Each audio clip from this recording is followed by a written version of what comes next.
안녕하십니까? 2025년 7월 11일 금요일 인도네시아 헤드라인 시작합니다. 첫 번째 소식입니다. 도널드 트럼프 미국 대통령이 인도네시아를 포함한 14개국의 고율 관세 부과를 공식 예고했습니다. 트럼프는 프라보워 수비안토 대통령에게 직접 보낸 서한에서 인도네시아산 제품에 대해 32%의 관세를 부과하겠다고 밝히고 미국의 무역 적자를 해소하기 위한 불가피한 조치라고 설명했습니다. 이번 관세 조치는 한국, 일본 등 미국의 주요 동맹국에도 적용되며 오는 8월 1일부터 발효될 예정입니다.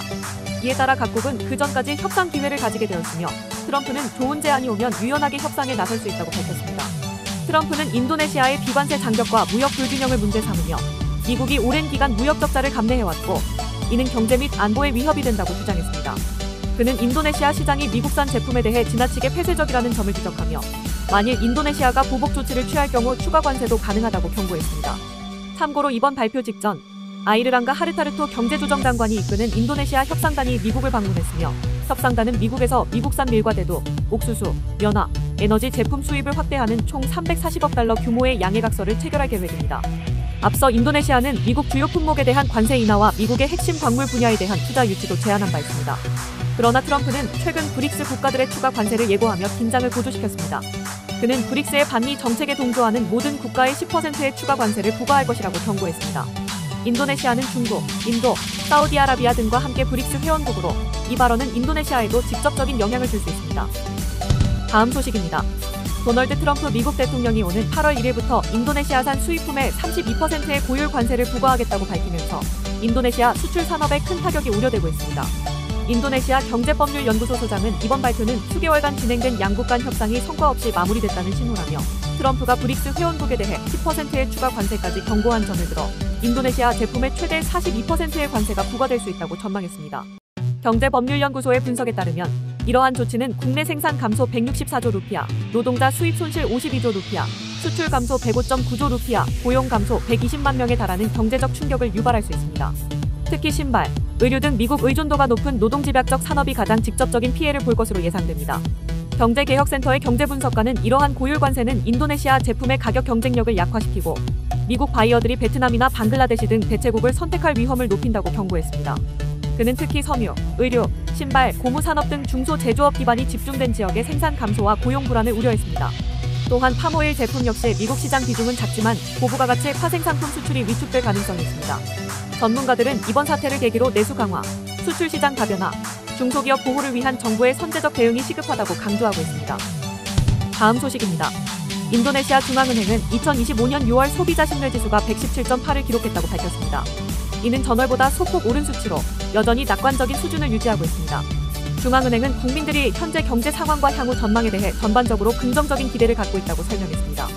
특히 20에서 30대 젊은 층과 월소득 410만에서 500만 루피아 수준의 가구에서 가장 높은 신뢰도를 보였습니다. 지역별로는 메단, 마카사르, 수라바야 등에서는 신뢰지수가 상승한 반면 스마랑, 마타람, 팔렘방 등 일부 도시에서는 다소 하락했습니다. 현재 경제 상황을 보여주는 지수도 개선세를 보였습니다.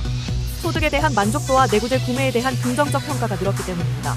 다만 일자리에 대한 기대는 낮은 편으로 고용시장에 대한 불안감은 여전한 것으로 나타났습니다. 향후 6개월에 대한 기대도 여전히 긍정적입니다. 사업 전망, 고용, 소득 등 주요 항목에서 모두 낙관적인 응답이 많았으며 전반적인 경제 기대 지수는 128.9를 기록했습니다. 전문가들은 소비자 심리가 안정적인 것은 긍정적이지만 고용 문제 해결과 지역 간 격차 해소가 향후 과제라고 평가했습니다. 다음 소식입니다.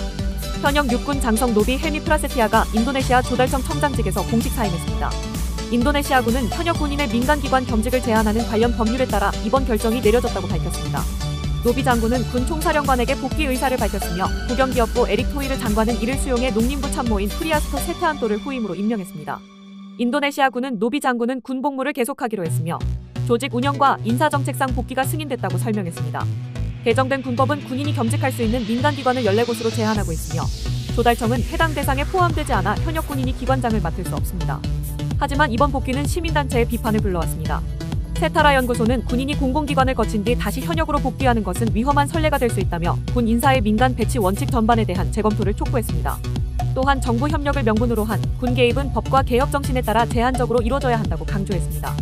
참고로 노비 장군은 지난 2월 조달청장으로 임명되며 군의 민간 분야 개입 확대 논란에 휘말렸습니다. 특히 프라보워 대통령의 무상 영양식 프로그램에서 군이 조리와 배식까지 맡으며 군의 사회 프로그램 참여가 확대되는 배경으로 작용했습니다.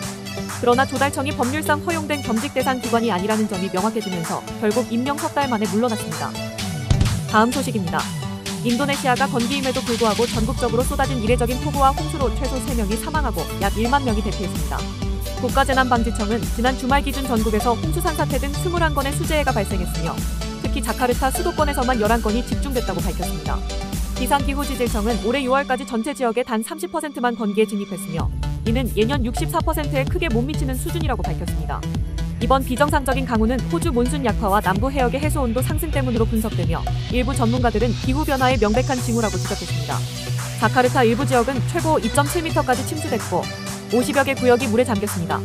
기후 전문가들은 기후 적응 전략을 지역 예산과 도시계획에 통합하지 않으면 앞으로 더 심각한 재난이 올 수 있다고 경고했습니다. 정부는 극한 기상에 대응해 기상조절 항공기 투입을 준비 중이며 국가재난방지청은 비가 1시간 이상 내릴 경우 즉시 강과 산비탈 상황을 점검하고 선제적 대피가 생명을 살린다고 강조했습니다. 한편 같은 시기 수마트라 일부 지역에서는 폭염과 가뭄으로 산불까지 발생해 최소 47헥타르의 산림이 불탔습니다. 이처럼 동시다발적 이상기후가 인도네시아 전역에서 나타나면서 정부의 통합적인 기후 대응이 시급하다는 지적이 커지고 있습니다. 다음 소식입니다. 인도네시아 동부 소순다 열도에서 발생한 화산 분화로 인해 발리를 오가는 항공편 수십 편이 취소됐습니다. 7일 오전 플로레스 섬에 위치한 누워토비 라키라키 화산이 분화하면서 최대 18km 상공까지 화산재가 치솟았습니다. 이번 화산재 분출의 영향으로 발리 응우라라이 국제공항을 포함한 국내외 항공편 최소 24편이 결항됐으며 한국, 호주, 싱가포르 등지로 향하던 항공편들도 일부 지연 또는 취소됐습니다. 에어부산, 버진 오스트레일리아, 퀀타스, 제스타, 에어아시아 인도네시아 등이 영향을 받았습니다. 공항 측은 화산재 구름으로 인해 항공기 운항 안전을 보장할 수 없어 불가피하게 항공편을 중단했다고 밝혔습니다. 이번 화산은 지난달에도 분화해 발리 공항에 수십 개 항공편이 일시 중단됐다가 하루 만에 재개된 바 있습니다. 당국은 현재 상황을 면밀히 주시하고 있으며 항공사들은 기상 상황에 따라 운항 재개 여부를 판단하겠다고 밝혔습니다. 관광객과 귀국 예정자들은 항공사 공지와 공항 정보를 수시로 확인할 필요가 있다고 당부했습니다. 시청해주셔서 감사합니다. 다음 시간에 뵙겠습니다.